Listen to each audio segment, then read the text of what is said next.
Party జెండాను గుండెకు హత్తుకొని ఎండనక వాననక సింహాలలా పోరాడుతున్న నా పసుపు సైన్యానికి 2 చేతులు జోడించి శిరసు వంచి పాదాభివందనం చేస్తున్నాను. మీరే మన పార్టీకి బలం, మీరే మన పార్టీకి ఊపిరి. అన్న నారా లోకేష్ గారు యువగలం ప్రారంభించినప్పుడు, ఏదైతే పాదయాత్ర ప్రారంభించినప్పుడు వైసీపీ వాళ్ళు ఎవరు చేస్తారు పాదయాత్ర అన్నారు. ఒక్కడుగు కూడా ఎలా వేస్తారో చూస్తామన్నారు. కానీ 3132 కిలోమీటర్లు 226 రోజులు పాటుకు జనం కోసం, జనం మధ్య నిప్పు కణికలాగా నడిచిన లోకేష్ అన్నను చూసి సైకో గుండెల్లో వణుకు పుట్టింది. నారా లోకేష్ గారి యువగలం పాదయాత్ర ముగింపు సందర్భంగా యువగలం డిక్లరేషన్ ప్రవేశపెట్టినప్పుడు తాడేపల్లి ప్యాలెస్ కదిలాయి, గుండెల్లో రైళ్లు పరిగెత్తాయి. అయితే కేవలం 23 నెలల్లో 6,28,000కు పైగా జాబ్స్ కల్పించడమే కాకుండా 23 లక్షల కోట్ల పెట్టుబడులకు ఒప్పందాలు కుదుర్చుకొని 24 లక్షల ఉద్యోగాల దిశగా అడుగులు వేయడం సాధారణ పరిపాలన కాదు. ఇది కేవలం యువత భవిష్యత్తుపై ఉన్న నిబద్ధత, ఆయనకున్న నిబద్ధత కనిపిస్తుంది. మెగా డిఎస్సి ద్వారా 15,000కు పైగా టీచర్ పోస్టులు భర్తీ చేయటం, పోలీసు శాఖలో వేలాది నియామకాలు, జాబ్ ఫెయిర్స్, స్కిల్ డెవలప్మెంట్, ఎంఎస్ఎంఈల ద్వారా లక్షలాది యువతకు ఉపాధి. ఇవి కేవలం గణాంకాలు కాదు, వేలాది కుటుంబాలు వెలిగిన ఆశలు. ఈరోజు మహానాడు వేదిక కేవలం ఒక కార్యక్రమం కాదు, ఇది రాబోయే ప్రజా ప్రస్థానానికి దిక్సూచి. ఇక్కడ నిలబడి మాట్లాడడం అంటే ఒంట్లో రక్తం ఉడుకుతుంది. ఎందుకంటే ఈ వేదిక మన నమ్మకానికి ప్రతీక. తెలుగుదేశం పార్టీ అంటే ఒక చరిత్ర, ఆ చరిత్రను తిరగరాయడానికి సిద్ధమైన యువ సైన్యం మనది. నాడు నందమూరి తారక రామారావు గారు ఏ ఆశయంతో అయితే ఈ పార్టీ స్థాపించారో, నేడు చంద్రబాబు నాయుడు గారు ఆ విజన్తో ఈ పార్టీని నడిపిస్తున్నారు. దానికి ఒకటే మూల స్తంభం, అది మన రాష్ట్ర యువత. యువత లేని సమాజం లేదు, యువత లేని రాజకీయం లేదు.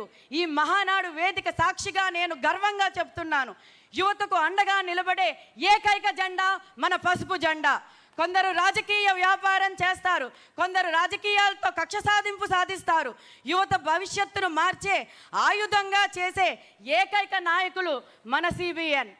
ఐటీ రంగాన్ని తెచ్చి లక్షలాది యువతకు ఉద్యోగాలు ఇచ్చిన మన సిబిఎన్. హైటెక్ సిటీని కట్టి తెలుగు యువకుడి సత్తాను ప్రపంచానికి చాటి చూపించింది మన సిబిఎన్. నాడు చంద్రబాబు గారు వేసిన ఐటీ బీజం ఈరోజు ప్రపంచంలో ఎక్కడ చూసినా తెలుగు సాఫ్ట్వేర్ ఇంజనీర్లు సింహాల్లా గర్జిస్తున్నారంటే అది కేవలం మన సిబిఎన్ గారి విజన్. రాజకీయాల్లో యువతకు 40% ప్రాధాన్యత ఇస్తామని ప్రకటించి ధైర్యంగా ఇచ్చిన కేవలం అది మన తెలుగుదేశం పార్టీ మాత్రమే. యువతకు కేవలం ఓటు వేసే హక్కు మాత్రమే కాదు, శాసించే హక్కు, నాయకత్వం వహించే హక్కు కూడా ఉండాలని నమ్మింది మన పార్టీ. ఇక మన లోకేష్ అన్న గారు యువగలం పాదయాత్రలో రాష్ట్రంలో ఏ యువకుడిని కదిలించినా ఒకటే మాట వినిపించేది, నా నమ్మకం నాకు దొరికింది, అదే లోకేష్ అన్న. ఆ పేరే లోకేష్ అన్న. 4,000 కిలోమీటర్లు పైగా ప్రతి యువకుడి కష్టాన్ని కన్నీళ్లు తుడుస్తూ వారికి భరోసా ఇచ్చి రియల్ పీపుల్స్ లీడర్గా ఆయన ఈరోజు మారారు. యువత అంటే కేవలం డిగ్రీ సర్టిఫికెట్లు పట్టుకోవడమే కాదు, ఈ రాష్ట్ర భవిష్యత్తు మార్చే కొత్త ఆయుధాలు అని నిరూపించారు. యువతకు రాజకీయాల్లో పెద్ద పీట వేస్తూ కొత్త రక్తాన్ని, కొత్త ఆలోచనల్ని ఆహ్వానించడంలో లోకేష్ గారు చూపిస్తున్న చొరవ అమోఘం. ఈరోజు వేలాదిపై వేదికపై నియోజకవర్గం యువ నాయకులు గర్జిస్తుంటే దానికి కారణం నారా లోకేష్ అన్న ఇచ్చిన ప్రోత్సాహం. కానీ గత ప్రభుత్వం వల్ల రాష్ట్ర పరిస్థితి, యువత చేతుల్లో ఉండాల్సిన ల్యాప్టాప్లు కానీ దురదృష్టవశాత్తు కొందరు వారి చేతుల్లో గంజాయి పెట్టారు. యువతకు కావాల్సిన ఉద్యోగాలు లేవు, నోటిఫికేషన్లు లేవు, మెగా డిఎస్సీలు లేక వైసీపీ కంప్లీట్గా యువతని పక్కదోవ పట్టించేసింది. ఆత్మహత్యలు చూసాం, యువతని బాధ పెట్టడం చూసాం. అది ఏది ఇంకా సిబిఎన్ రాజ్యంలో ఉండదు. యువతకు కేవలం జెండాలు మోయడం వాడడమే కాదు, ఆ తర్వాత వాళ్ళని రక్తం చిందించడం కోసం వాడుకున్న వైసీపీ లాంటి పార్టీ మనది కాదు. నా ప్రియమైన పసుపు సైన్యమా, మన శ్రమ వృధా పోదు, మన త్యాగాలు వృధా పోవు.